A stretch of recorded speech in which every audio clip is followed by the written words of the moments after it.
नमस्कार दर्शकों, स्वागत है आपका हमारे YouTube channel next nine spiritual में और मैं हूं आपका अपना रजत। दोस्तों, आज की हमारी इस रिपोर्ट में हम रामायण की उन बातों के बारे में आपसे चर्चा करेंगे जिन बातों के बारे में या तो आपने कभी सुना नहीं होगा या तो आप कभी जान नहीं पाएंगे। दोस्तों, आज की हमारी इस रिपोर्ट में हम आपको इन तमाम चीज़ों के बारे में बताएंगे, लेकिन उससे पहले हम आपसे एक निवेदन जरूर करना चाहेंगे। दोस्तों, अगर आप हमारे चैनल के लिए नए हैं तो प्लीज़ आप हमारे चैनल को सब्सक्राइब कर लीजिए और बेल आइकन जरूर दबा दीजिए, जिससे कि आपको हमारी सभी नई वीडियोज़ का अपडेट मिलता रहे। तो चलिए शुरुआत करते हैं हमारी आज की इस खास रिपोर्ट की।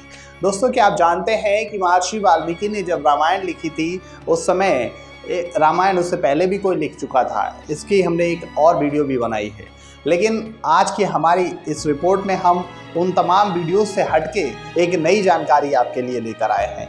जी हाँ दोस्तों, महर्षि वाल्मीकि रामायण के पहले रचयिता माने जाते हैं। महर्षि वाल्मीकि की लिखी गई रामायण सबसे पहली रामायण मानी जाती है और इस रामायण में लक्ष्मण रेखा वाला जो प्रकरण है वो उसका उल्लेख नहीं मिलता है। जी हाँ दोस्तों, महर्षि वाल्मीकि की रामायण में लक्ष्मण रेखा का जो प्रकरण है उसके बारे में हमें जानकारी नहीं मिलती है। यहाँ तक कि श्री रामचरितमानस में भी इस बात का कोई जिक्र नहीं मिलता है। लक्ष्मण रेखा के बारे में कोई ऐसी पुख्ता जानकारी नहीं मिलती है।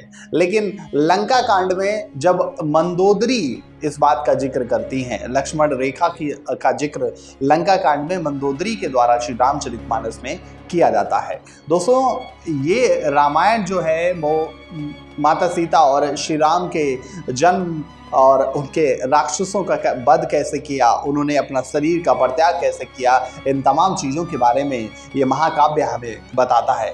दोस्तों, इस महाकाव्य में जो कई ऐसी जानकारी हैं जो आज तक आपने सुनी ही नहीं होगी। क्या आप जानते हैं कि रामायण के हर 1000 श्लोक के बाद गायत्री मंत्र का पहला अक्षर बनता है? जी हाँ दोस्तों, ये बात सही है, सच है, और आप चाहें इस बात का प्रमाण भी रामायण में देख सकते हैं कि जो गायत्री मंत्र का पहला अक्षर है वो रामायण के हर 1000 श्लोक के बाद बनता है।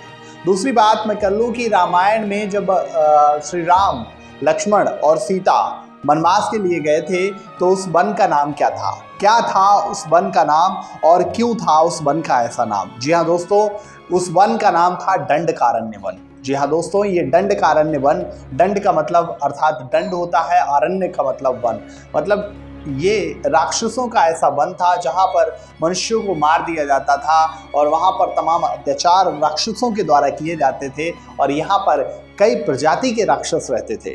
दोस्तों, इसी वन में श्री राम गए थे और इसी वन में श्री राम ने अपने 14 साल का वनवास काटा था।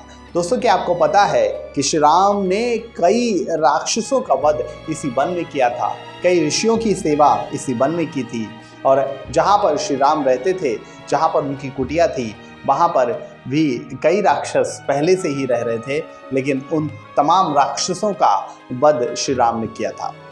दोस्तों, एक बार की बात है जब शूर्पणखा की नाक कट गई। शूर्पणखा रावण के उसमें पहुंचती है, रावण के सभा में पहुंचती है, रावण से बात कहती है, वार्तालाप करती है कि 2 वन निवासियों ने हमारी नाक काट ली है। तो इस बात पर रावण क्रोधित होता है और रावण श्री राम की पत्नी माता सीता को हरण करने के लिए विचार बनाता है। और दोस्तों, फिर रावण अपने मामा मारीची से एक योजना बनवाता है।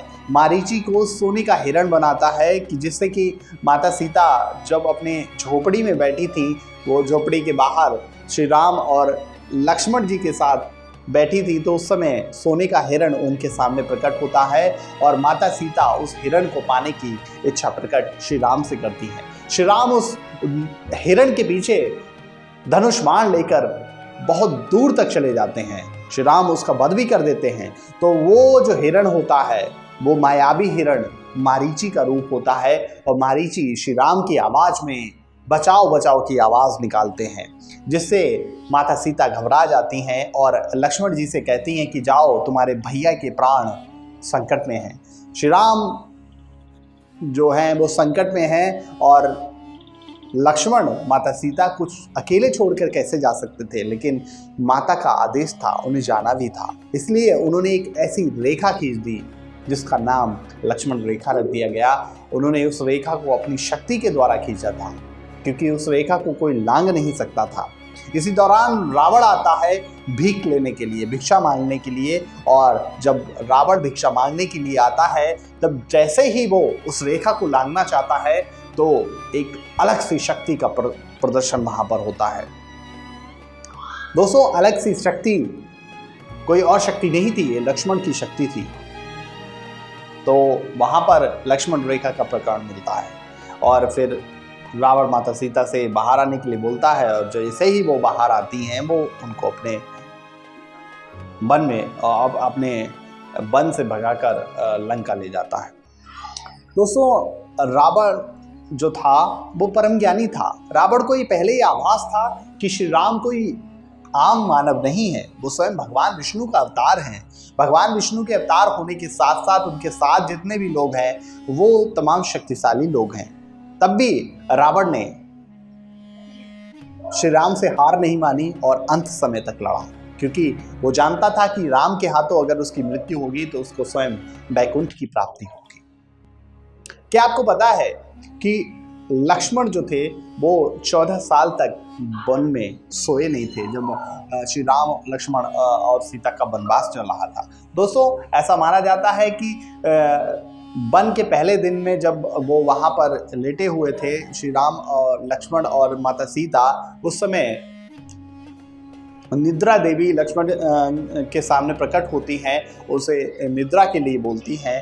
तो लक्ष्मण जी जो होते हैं वो निद्रा देवी से ये आग्रह करते हैं, ये रिक्वेस्ट करते हैं कि उनकी इस नींद को किसी और को दे दिया जाए या उनमें 14 साल तक नींद ना आए, ऐसा आशीर्वाद दें। तो दोस्तों, इस बात से वो ये कहती हैं कि तुम्हारे बदले कोई और अगर सो ले तो हम आपको ये वरदान देने के लिए तैयार हैं। तो लक्ष्मण जी जो होते हैं वो अपनी पत्नी उर्मिला यानी कि सीता की बहन को 14 साल तक सोने के लिए कह देते हैं और उनको वो 14 साल तक लक्ष्मण के बदले सोती रहती हैं, वो निद्रासन में ही रहती हैं।